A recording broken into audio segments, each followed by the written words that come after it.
Waouh! Vous êtes satellisé. Bonjour, bonsoir à tous, ici VinMCZ. Vous n'êtes pas sans savoir que ça fait un bail qu'il ne s'est pas passé grand chose dans le monde des blasters. Eh bien, je vous présente, avec la plus grande surprise qui soit, comme à chaque fois, le Dartzone Pro Mark IV.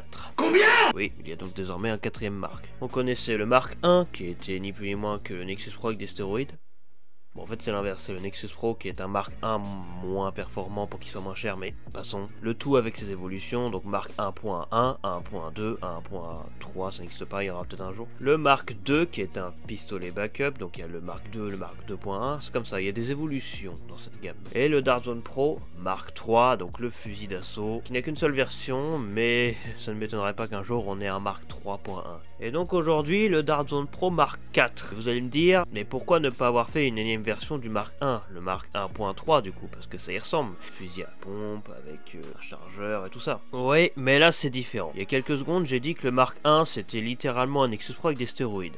Et bien là, le Mark 4, c'est un Mark 1 avec des stéroïdes. Encore et toujours. Décidément, ils aiment ça à Dartzone. Dartzone Pro, Dartzone c'est la marque, Pro c'est la gamme, Dartzone Pro DZP. Mark 4, Spring Powered Dart Blaster. Fusil à pompe. Alors, admirons ça. Regardez-moi cette beauté.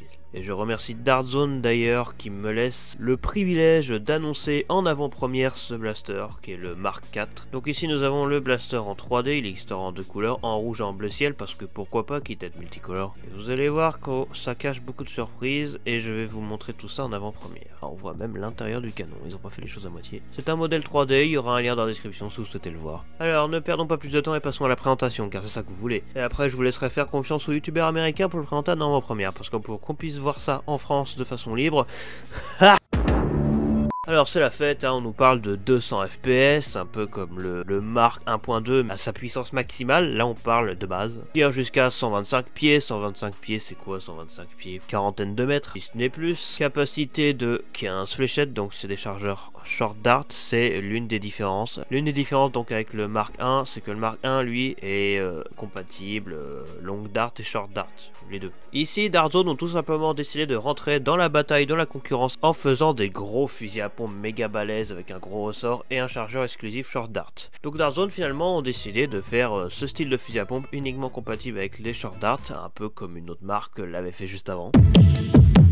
Tout en faisant en sorte que le ressort soit ultra facile à changer, et le ressort d'ailleurs qui est énormissime et qui est capable d'une grande puissance, un peu comme une autre marque l'avait fait juste avant. Et on a des histoires de canons interchangeables pour modifier encore la puissance, un peu comme une autre marque l'avait fait juste avant.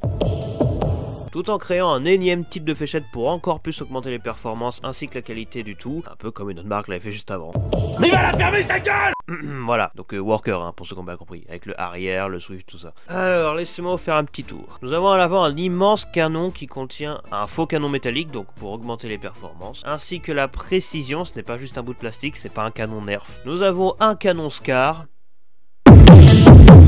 donc interchangeable et que vous pourrez stocker dans la crosse, parce que oui, la crosse est une espèce de petit réservoir pour stocker le canon tout simplement. Donc comme je disais, blaster exclusivement compatible avec les short dart, contrairement au Mark 1, et donc encore une fois, de la même manière qu'un certain concurrent qui l'a fait juste avant.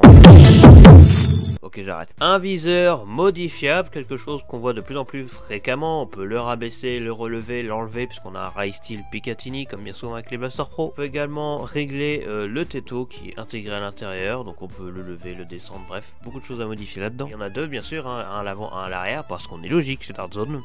J'espère. Une poignée bien spéciale, alors la description m'a fait sourire. Overmolded grip prevents slipping for easy handling on the field. Comprenez, la poignée a une forme et une matière qui fasse en sorte que le blaster s'envole pas en l'air si vous faites ça.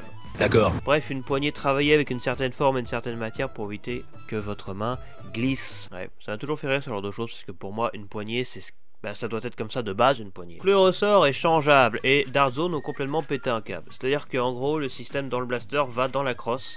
Crosse qui s'attache avec un attache-crosse. Genre un attache-crosse comme tous les nerfs du monde. Sauf que là c'est un peu particulier puisque c'est pas juste une crosse pour personnaliser. C'est-à-dire que si vous enlevez cette crosse du blaster, bon courage pour vous en servir, ça marchera plus. En fait le ressort est dans la crosse. Mais le fait qu'on enlève la crosse, changer le ressort exactement de la même manière qu'on enlève une simple crosse d'un simple blaster, c'est quand même assez... c'est une bonne chose, pour moi c'est très pratique. Mais il y a plutôt intérêt à ce que l'attache crosse soit solide.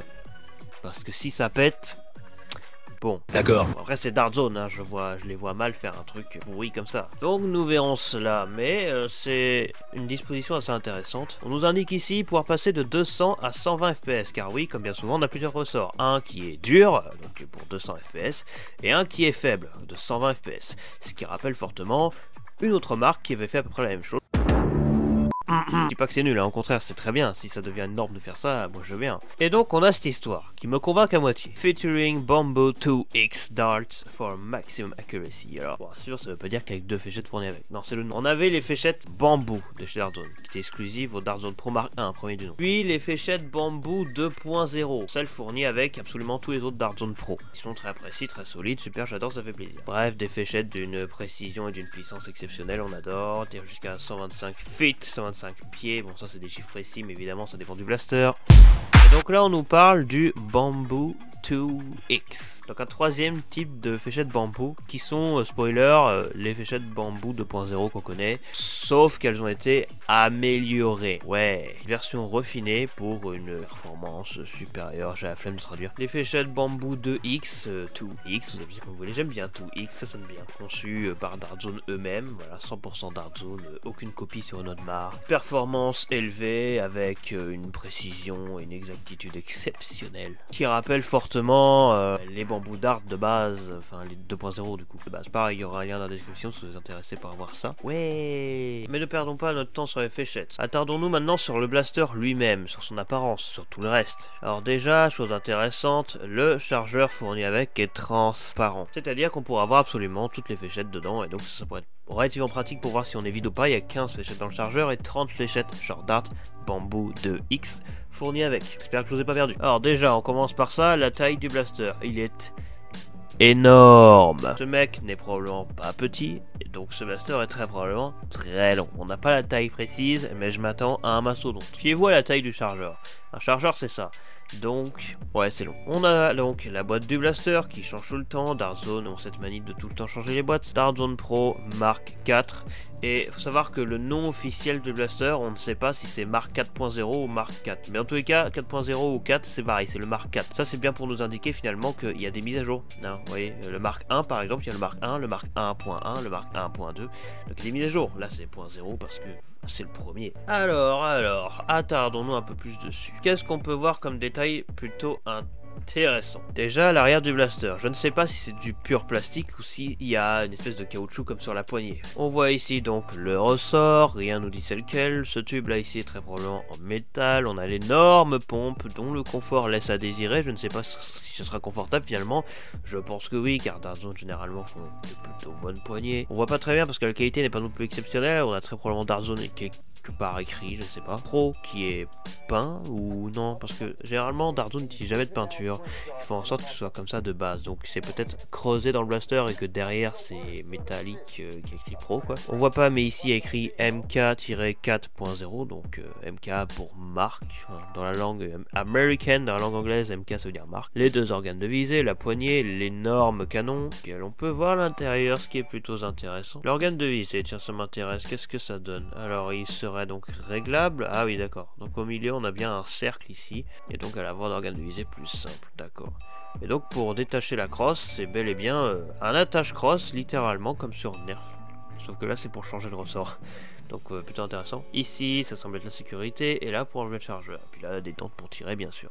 D'apparence il est gargantuesque, mais en fin de compte il est plutôt simple à comprendre. C'est pas très dur de comprendre comment ça fonctionne. Et pour le reste, je pense que vous n'avez pas besoin de moi pour regarder. Si vous faites partie du Dark Zone Vault, n'hésitez pas à aller fouiner par vous-même comment ça se passe. Le Dark Zone Vault c'est quoi? Le Dark Zone Vault c'est tout simplement une espèce de groupement de la part de Dark Zone. Vous vous inscrivez et vous avez des informations exclusives. Aux futures nouveautés, comme moi avec ce magnifique blaster. Si vous êtes américain ou que vous avez tout simplement beaucoup d'argent, vous pouvez précommander ce blaster le 3 avril 2023, c'est dans quelques jours. Et d'ici là, j'ai bien hâte de voir ce que ça donne. Allez, sur ce, on va se laisser là-dessus. Je pense que je n'ai rien de plus à dire. On se retrouve très bientôt pour une prochaine vidéo. Salut, bonsoir.